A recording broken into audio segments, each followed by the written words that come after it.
Hello and welcome back to the Ultra Films channel. My name is Evan. I'm the producer here. I'm here to talk to you about Young Justice, episode 21, Odyssey of Death. Spoilers for the episode. I'm not okay, man. I think I jinxed it too, because I think last episode we were talking about the wills of the Kryptonians and how strong they are, and they were kind of letting us think, uh-oh, General Zod's gonna get out, and if he does, I'm not okay though. Let me know in the comments. Let me know if you're okay, if you're not okay. Feels bad, man. Anyways, we start this episode in Bayou Bartholomew. I think it's supposed to be like the river Styx, essentially, and it's Madame Xanadu looking for Connor's soul, and then it cuts to her calling Zatanna and saying, hey, yo, I can't find him anywhere. Sorry. And Zatanna's with Dr. Fate and Zatara, her father, and they're talking about how they're going to have to convince Nobu to help find Connor's soul. And how Zatara tried to talk with him, and he wasn't very responding to that plea. But ultimately, we get the conviction from him. So yeah. Then we are still following this storyline on with the New Gods in Supertown and on New Genesis, and this is the opening scene with them, Metron coming through the portal with Tomar-Re, Orion, and Rocket, and then the other group, Jay Garrick, Foragers, they all split up. Actually, I don't remember the two teams, but there's two teams that split us up. Tomar-Re comes with one, Kilowog goes with the other. Metron, I want to say this is like the team right here. I don't remember exactly how they split up. But essentially they split up to try and track down Lord Zod. They figure out that they're going to need to charge the projector, and in order for it to work, and so they go to the two locations on New Genesis to have enough power to actually awaken the Phantom Zone projector. They're able to kind of follow them through their time, I don't even know what to call it, their presence in time. Metron's tracking, he tracks the data of the time sphere and where it's going to and where it's been traveling, and so he tracks them that way. Mantis, once they got out of the vault, had fried the mechanics of the time sphere, so it was unusable, so they couldn't make any more jumps or get away, so they're stuck on New Genesis without any means to get away.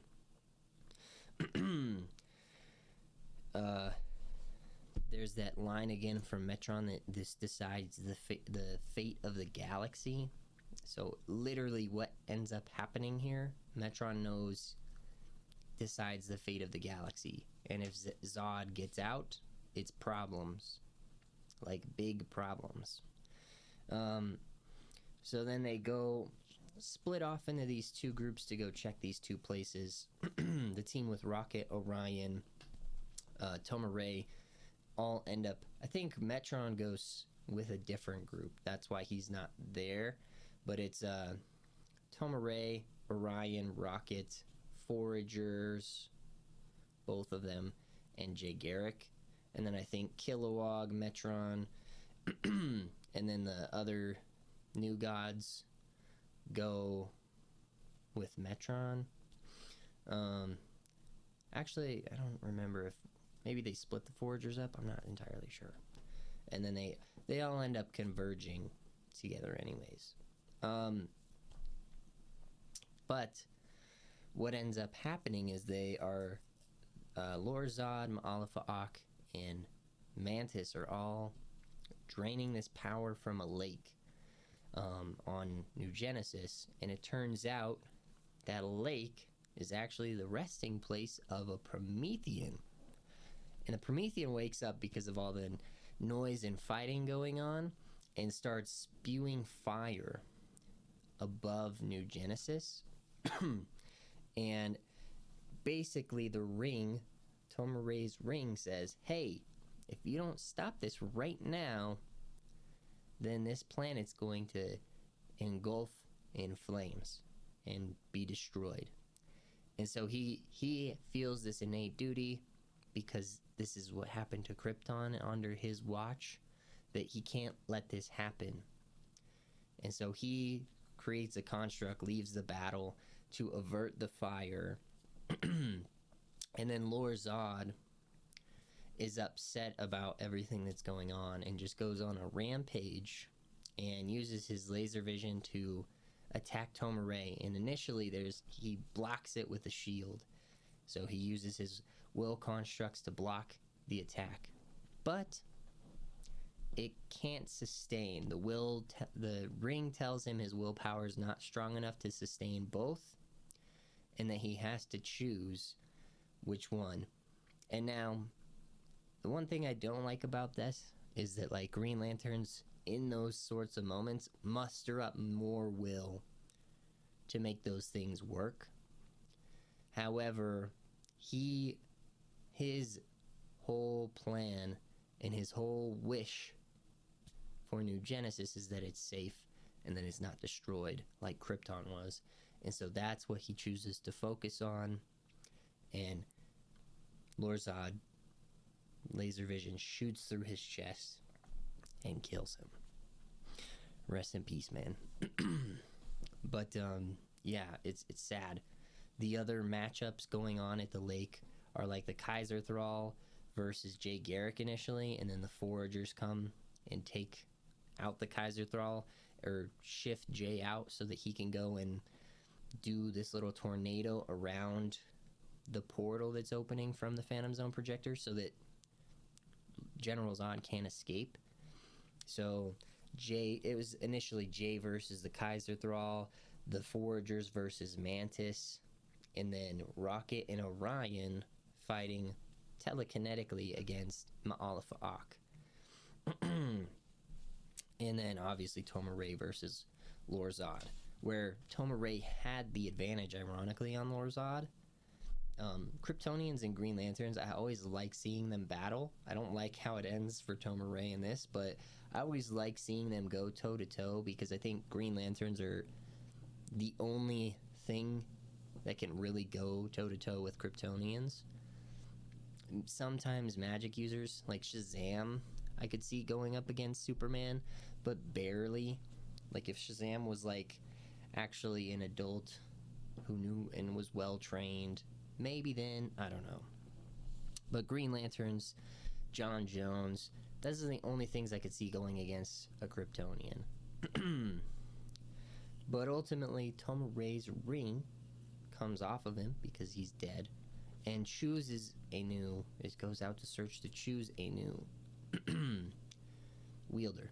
And because of this Kryptonian storyline and the comments they made about willpower last episode and this episode about Connor in particular, I was confused because I thought the ring might have chosen one of them if they got out.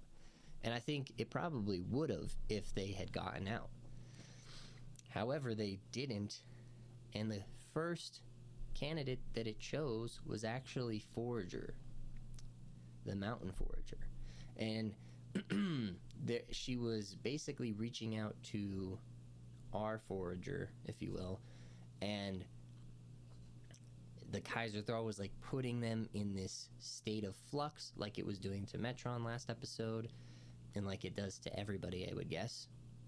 And part of her body solidified so that it wasn't in flux anymore, and it became like whole again. And that hand is where the ring came in and just whoosh, and then boom, she's a Green Lantern. It was actually pretty sick. I don't like the choice personally going forward, but the way they executed it in this was really cool, and I think she earned it. I just definitely don't like the foragers like way of speaking. It's really weird, and the third person references just makes me go, why? The dialogue just throws me off sometimes. So I'm not like a huge fan of seeing two foragers and then that same sort of dialogue going on. I don't know if you guys feel the same or differently. Let me know in the comments if you like those characters. If you don't, I don't dislike them, but they're definitely not my favorite to see on screen. So the reason I don't like the Ring choosing forager long term is because I don't want to see more of it. There's other stories I'd rather explore. But then this whole time, Bart is using the cosmic treadmill and trying to get Bioship and the rest of them to New Genesis to track Lor-Zod. They're tracking Lor-Zod and the time sphere and what's going on. So ultimately, they get there right as the fight's ending. They shoot some blast down, I think, at Lor-Zod, and he notices the Bioship, and he flies up into it with M'Alpha-Ak, and they destroy the ship, the bottom half of Bioship, breach the surface, and grab, I forget her name, the leader of the Legion of Superheroes, and he says, "Get us out of here or I kill her." So he's just gone full rage mode, and I believe M'Alpha-Ak is with him.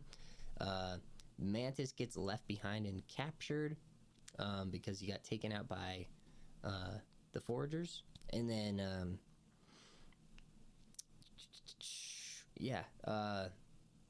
they take the Phantom Zone projector with them, so it gets lost in the battle, but Lor-Zod takes it, and Metron ultimately takes the time sphere that they were using and stores it in his vault as like a trade for losing the projector.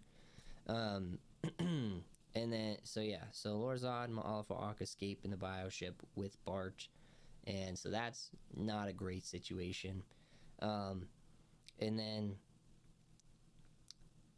we cut to this scene down here with Zatanna talking with Nobu, and I think this is actually where the Zatara scene happens, and she explains to him that, yeah, I don't think Connor is dead because we can't find him anywhere, which means he's alive somewhere, and then we just have to find him, and that's why they're going to ask Nobu for it, and ultimately they end up in the Tower of Fate, wrapped around the bell with all the magic users, and